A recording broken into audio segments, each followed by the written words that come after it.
سيئات أعمالنا من يهده الله فلا مضل له ومن يضلل فلا هادي له واشهد أن لا إله إلا الله وحده لا شريك له واشهد أن محمدا عبده ورسوله أما بعد فأعوذ بالله من الشيطان الرجيم بسم الله الرحمن الرحيم اقترب للناس حسابهم وهم في غفلة معرضون. سوره انبیاء شروع میشه. سوره به نام انبیاء یاد میکنه.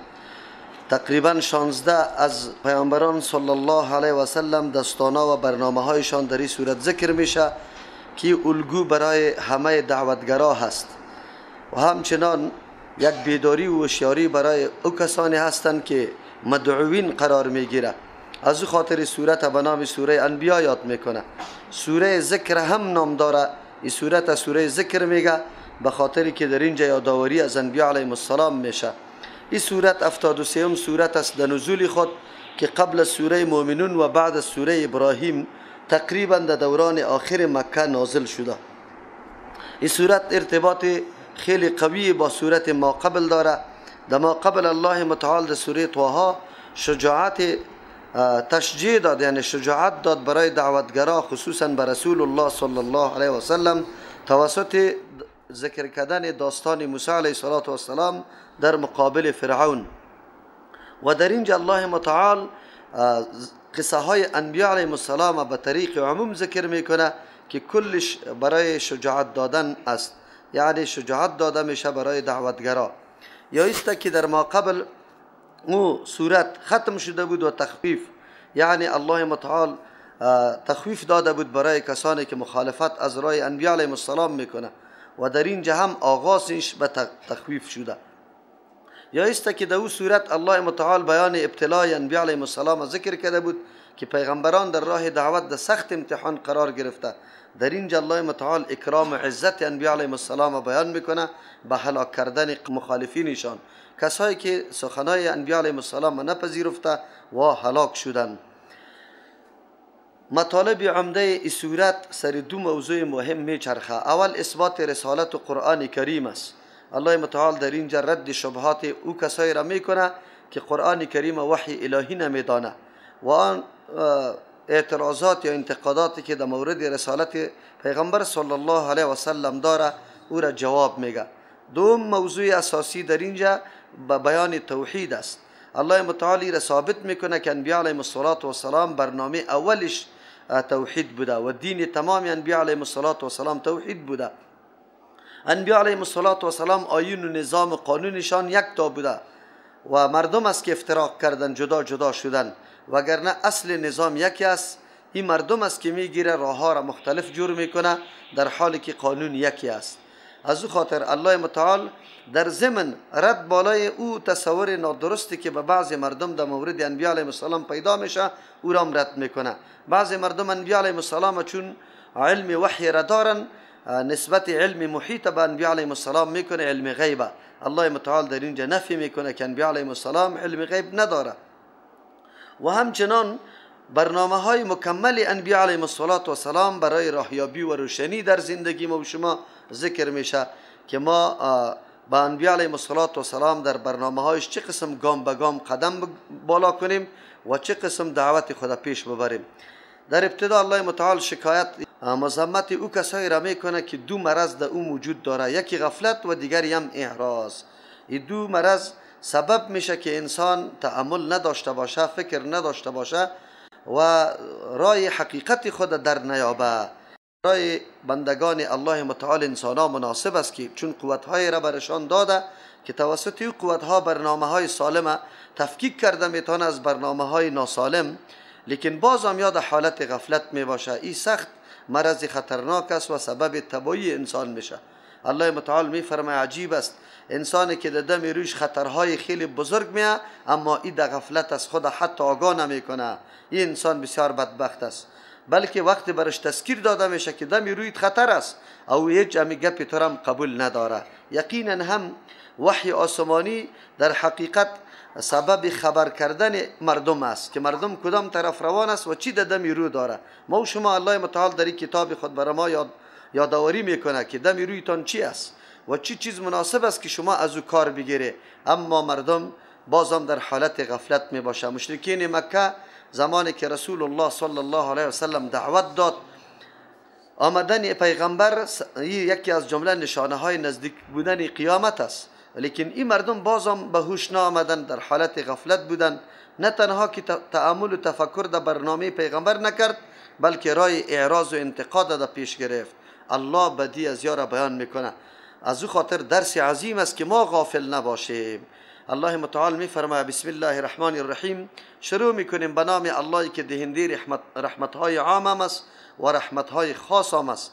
اقترب للناس، برای مردم نزدیک شده حسابهم، وقت یا روزی حساب از یا که عبارت از قیامت است.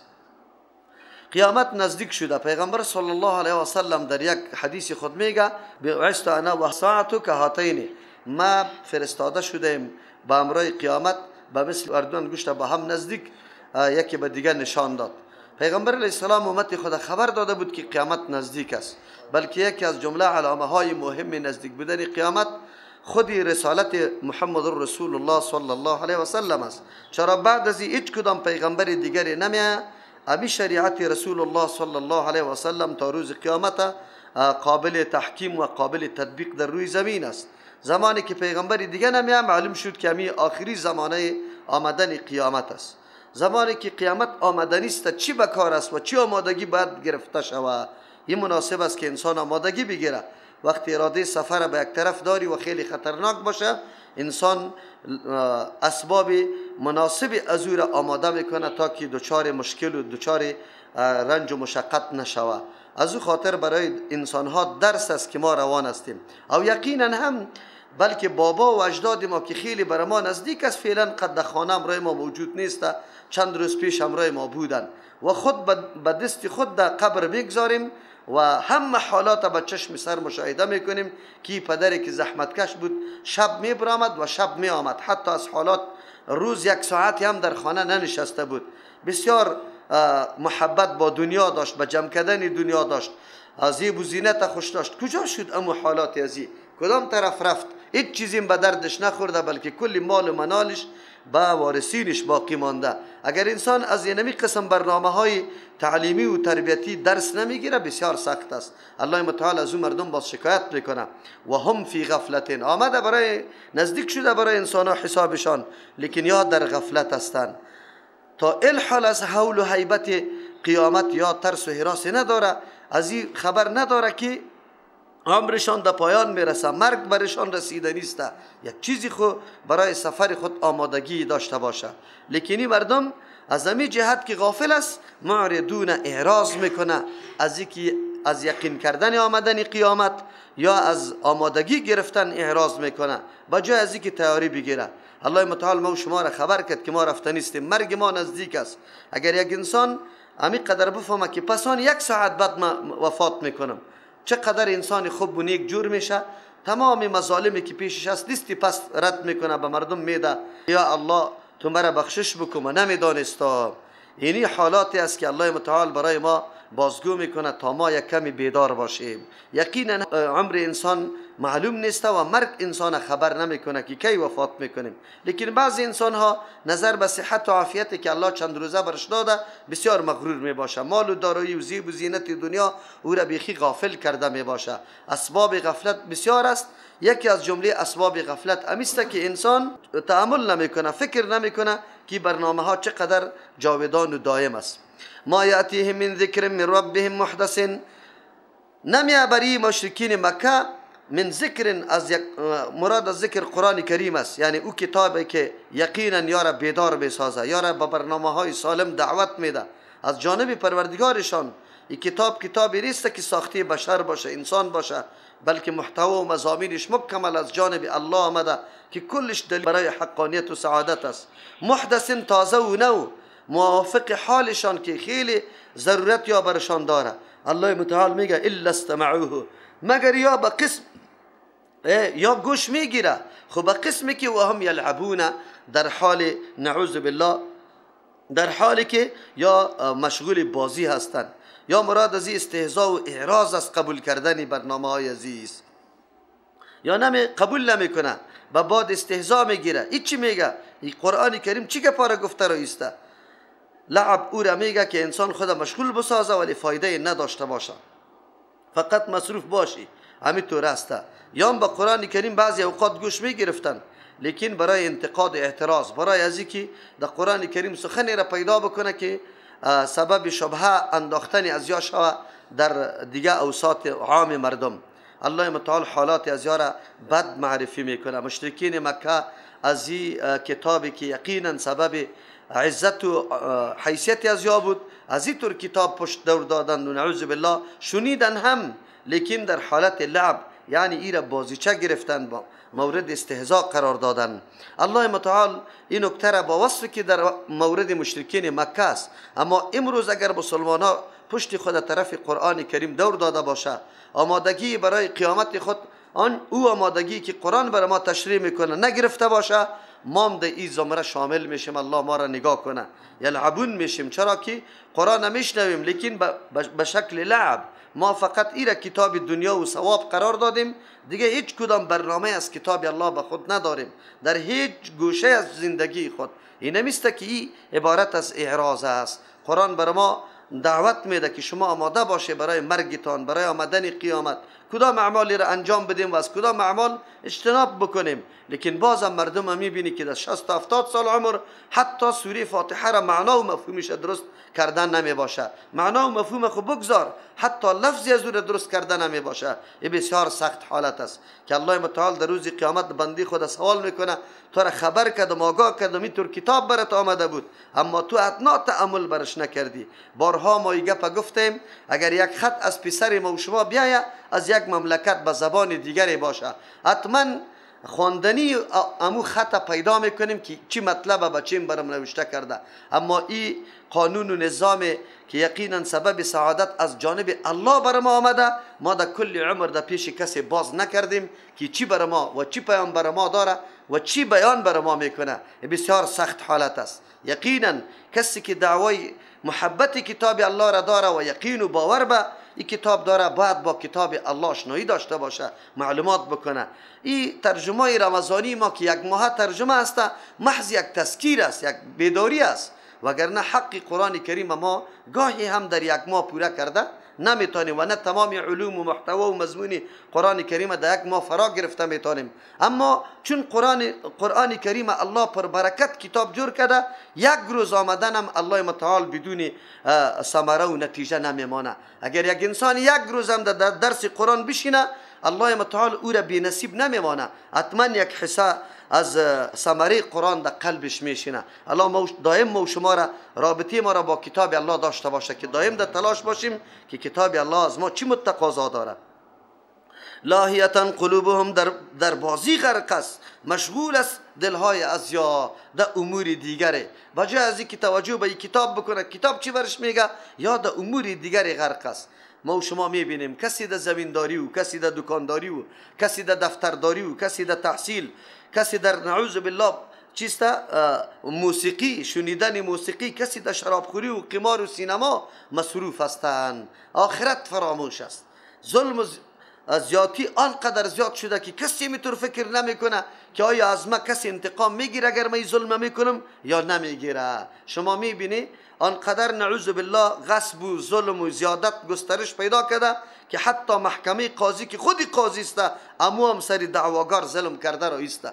امو مرجعی که آخری مرجع برای انسان است که انتقام ما باید در اینجا گرفته شود و حقوق ما پس برای ما اعاده شود، در منجا هم فساد شروع است. علت چیست؟ علت اینمی غفلت از آخرت است. غفلت از آخرت است. اینطور فکر میکنیم که از ما دیگه بازخواست نمیشه. همین 4 روز دنیای خود تیر کنیم دیگه هیچ کسی نیست که از ما بازخواست بکنه. افسوس است، بسیار ضعف عقیده در مورد آخرت است. قرآن ما را سخت مثل که از گوش بگیره، موت را همینطور کش کنه، استاد کنه و موت را میگه که این مرگی آمده است، آمادگی بگی، لیکن ما بازم غافل هستیم. الله متعال میگه لاهیتا قلوبهم، الله اینطور دلها را برای ما نده که لاهی باشه، بالکل فرو رفته و غرق در چی باشه؟ در فکرای غلط دیگه باشه. اونطور فکر قلب الله برای ما نصیب نکنه. و اسر النجوى الذين ظلموا، آل پنهان سخنا را شروع میکنه در بین خود. منظورشان است که اسلام چه قسم هدف قرار بده و این را از بین ببره. مشرکین مکه تمام زحمت و هم و غمش امی بود که حالی پیغمبر خود دعوت شروع کرده، این برنامه سالم شروع شده، این آنقدر جذاب است و پیغمبر شیرین زبان است، مردم میپذیره. چه قسم تدابیری بگیریم که مردم از شنیدن قرآن برگردانیم. این موضوع تنها در زمان رسول الله منحصر نمیشه. کتاب الله متعال قدیم است، هر برنامه ازی در هر تاریخ حتما تطبیق شده نیست. امروز ببینی یهود، نصارا، مسلمانان را انواع ظلم ها و کشتارها میکنه. علمای ما بجای از اینکه حقایقی و مردم به مردم بیان کنه که مردم نفرت از یهود و نصارا بکنه، در جای دوستی و پیمان امضا کردن اعلان براءت بکنه، اما علمای ما فقط برای بند کردن ترجمه های قرآن کریم، برنامه های سازنده که مردم آگاهی حاصل میکنه، در این مورد و یا گوشنشینی داره و جلسات داره. امروز علمای ما دیگه کار نداره، فقط علی فلان جای ترجمه شروع شده، علی وهابیست ای را بند کنه، دیگه کار نداره. یک روز یا در مقابل یهود و نصارا سخن نمیگه، بلکه خود میره امو برنامه یهود و نصارا را خودشان پیش میبره. این امو حالتی است، امو قصه است که در زمان پیغمبر میشد، امروز هم امو طور است. الذین ظلموا، نجوا جور میکنه، جرگه های پنهان جور میکنه. الذین، و مردمایی که ظلموا، شرک کردن، ظلم کردن. چی میگه؟ حال هذا الا بشر مثلکم، شبهه را وارد میکردن برای مردم، چرت میزدن، فکر میکردن که چه قسم مردم قرآن نشنوه، در گرد رسول الله صلی الله علیه وسلم مردم جمع نشوه. چی میگفتن؟ یک انسان است به مثل شما، یک انسانی معمولی. چطور؟ شما هم یک انسان، و هم یک انسان، شما پیروی از او را بکنی؟ عیب است برای ما و شما. افتأتون السحر، کلام پیغمبر خو خیلی جاذب بود، کش میکرد مردمه، از او خاطر تعبیر به سحر میکنه. شما میایید در سحر، این برنامه سحر است. و انتم تبصرون، شما میبینی به چشمی سر که یک آدم است، گپا را گفته رایسته و شما در گردش جمع میشه. هدفشان جلوگیری از شنیدن قرآن کریم بود. یکی از برنامه های کفار می بود که قرآن کسی نشنوه و آواز قرآن بلند نشوه. این نمو برنامه است که دنیای استعمار و کفر امروز در چی گرفته؟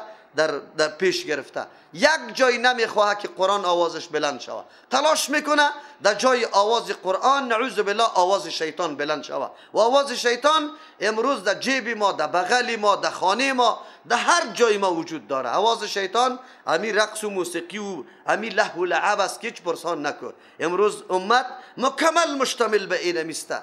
قرآن تلاوتش دور گپ است، مردم تلاش به می گپا داره. این برنامه مشرکین مکه بود. امروز استعمار جدیدی که عیناً قایم مقام ابو جهل و ابو لهب است، امی برنامه را یام در پیش داره.